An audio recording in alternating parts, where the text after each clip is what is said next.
Hey Bookaholics, and welcome back to another video. Today I am bringing you my April TBR.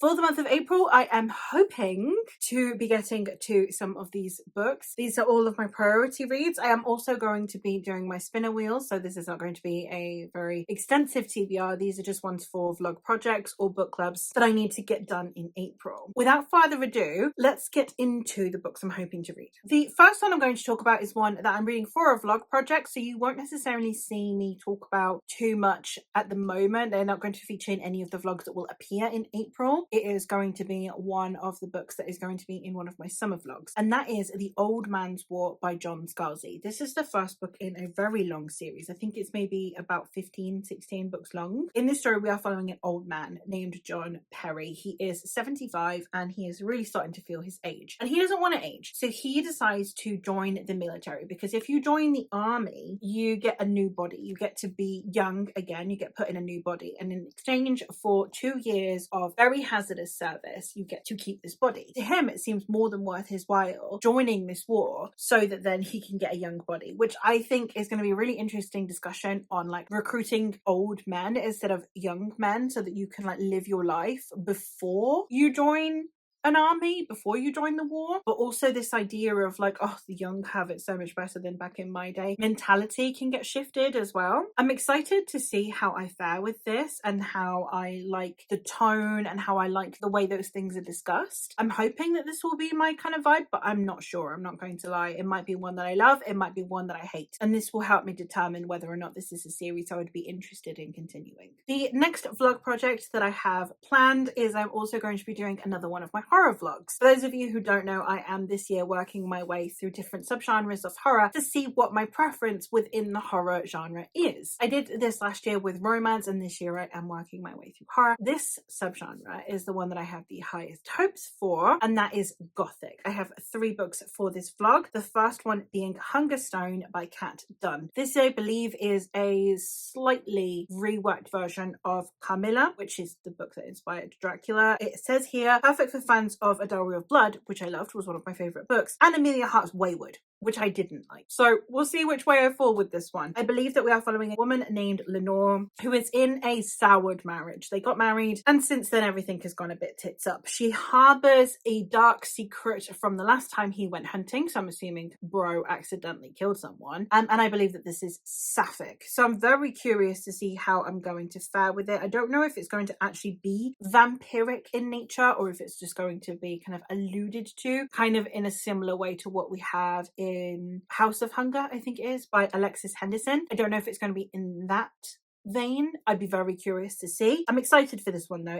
I've heard good things about it, and I hear that the Gothic vibes are really good. Another one that I have is My Darling Dreadful Thing by Joanna Van Veen. This one is a ghosty one. I think it says here that our protagonist has a spirit companion that only she can see, and I think this one's also sapphic. We have a young visitor named Agnes who comes to Rue's house, and then they perform a seance together, and then they kind of connect with each other. I think that this one is going to be a very interesting one in terms of what we see depicted versus what we think is happening. I think it's one of those that has that double, is this what's happening or is something happening in the background kind of vibe, which I love from my Gothic fiction. So I'm hoping I will really love this one. I've heard really good things about Joanna Van Veen. I think it was a different one of hers that I heard good things about though, but I'm very excited to jump into this one and give this one a go. And the last one I have for that vlog is I also have Diavola by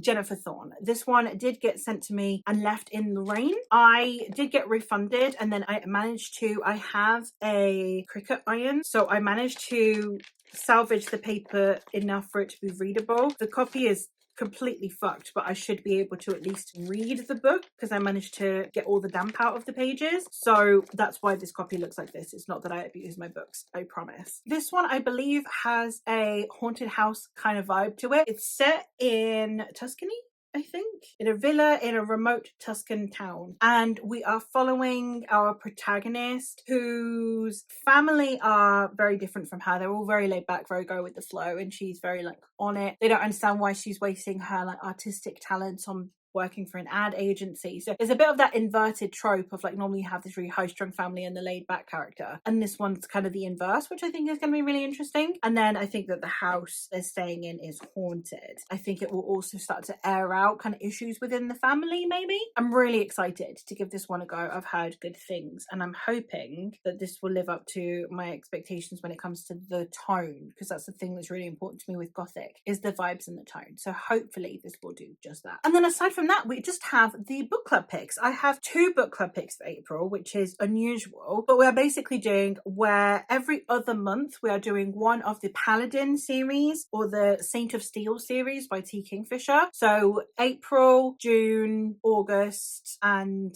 October is how we're doing those. So we have Paladin's Grace is the first book, which was originally self-published and I believe is now traditionally published. And in this story, we are following a broken paladin. Stephen used to be a paladin and he no longer is. And he just wants one more chance at being useful. Before he dies, he just wants to accomplish one more thing. However, he encounters a fugitive named Grace and witnesses an assassination attempt go wrong. And now he has to help her with this kind of web of treason and treachery and espionage. I'm excited to give it a try. T. Kingfisher's very rarely led me astray. I've yet to read one of her books I've given less than 3.5 stars. So I have every hope that I will enjoy this. I know that this one reads very differently to her other works. It's more like a romantasy, but I'm excited to see how I fare with it, to be honest. It's nice to see authors with different tones, I suppose. And finally, the only other book that I have on the list for today is the other book club pick that we have, and that is The Sirens by Amelia Hart. Now, this is an odd one because I read Wayward, which, as I mentioned when I was talking about Hungerstone, and I wasn't a fan. I understand why people love it, but it seems like it's quite a Marmite book. People in my Discord, we either gave it low rating, like a 2-star rating, or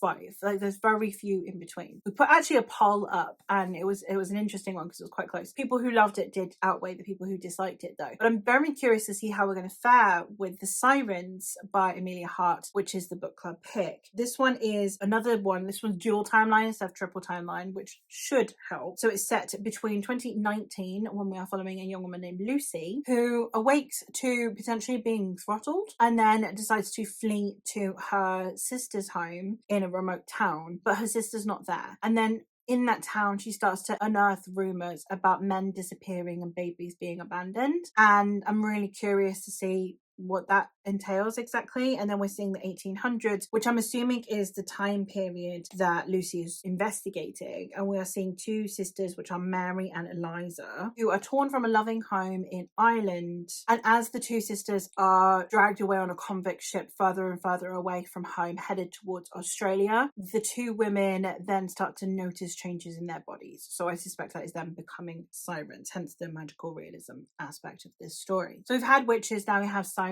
It doesn't sound like it's going to convince me that my opinion on Amelia Hart is going to change, but you never know. I'm really hoping that I love this one because she's trying to do really feminist stuff with her books. It's just not resonating with me. So I'm really hoping that we will see something better in this one, something that connects more with me in this one, but we'll have to see. But there you have it. Those are all the books that I am planning on reading for April because the rest can't be planned because the spinner wheel takes over. So we'll see how I fare, see if I end up really liking these books or if they are a bit of a dud. The horror ones I have more hope for. The Old Man War could go either way. It's got 50-50 chance of me loving it or hating it. And I'd say the same for The Sirens, really. I can't imagine I'm going to be ambivalent about it. I think I'm either going to be like, no, Amelia Hart's really not for me, or change my mind and be like, no, this one really works. So hopefully it's the latter. But yeah, that is all from me for today. So let me know if, based on what you know of me, which of these books you think I will like or dislike. Let me know if you've read any of these books and if you liked them. Let me know what you're most looking forward to reading in April. I would love to know. If you want to join for either of the buddy reads, so that is The Sirens and also Paladin's Grace, then the Discord is always linked in the description. And that is all. So thank you ever so much for watching, and I will hopefully catch you in another one soon. Bye!